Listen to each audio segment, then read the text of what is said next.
had the most horrid dream. A dream like any other dream.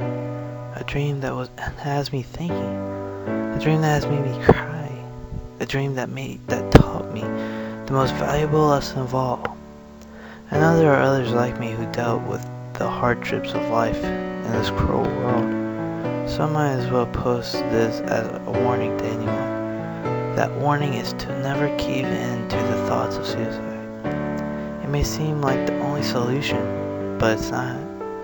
I learned the hard way when I overdosed and passed out that night. Everything was black and white. I was all alone in my house. It was raining outside, and the smell of death filled the air. I was being chased by a monster.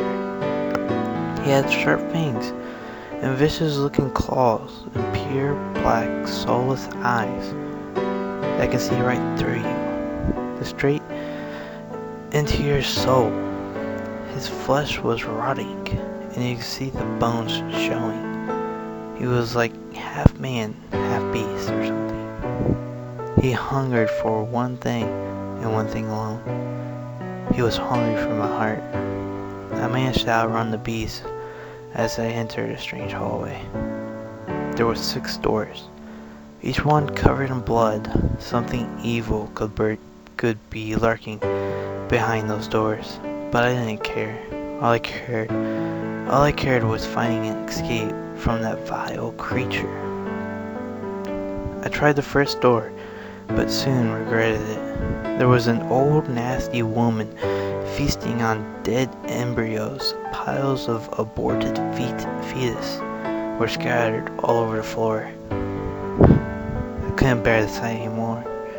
I slammed the door and quickly tried the second one. It was even worse than the first. A man has been torn open by a deranged doctor. His organs were showing, and you could see the heart beating within. But that's not all.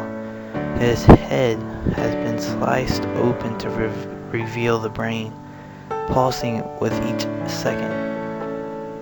I puked my guts out and quickly shut the door as I moved to the next one. The third was more disgusting. There was a woman chopped in half. Her left side was reading a magazine on the left side of the room, while her right side was applying makeup on the right side of the room. I was even more grossed out than ever. Again, I slammed the door shut and headed towards the fourth.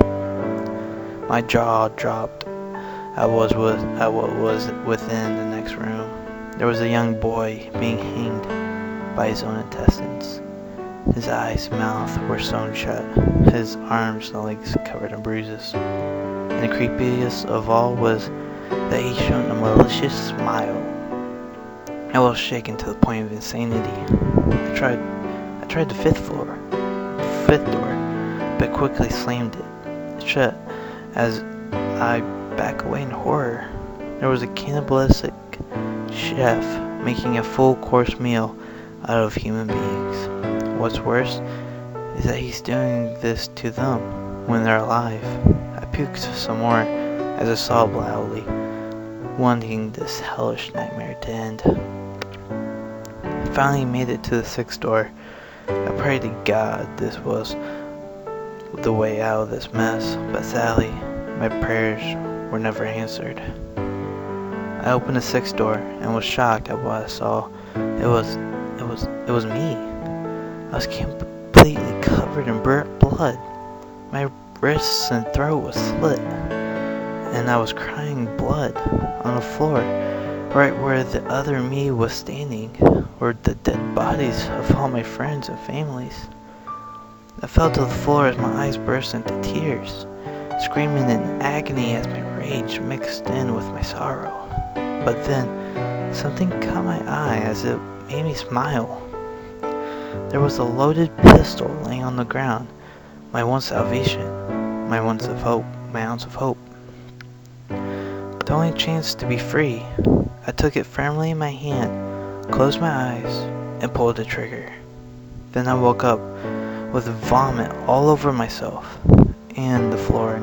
I cried my eyes out at the most foolish thing that I have ever done to myself. If it weren't for that dream, I would have never pushed myself to get therapy and try to cope with my illness. Even though I'm slowly going into recovery, I'm still haunted by that dream every single night.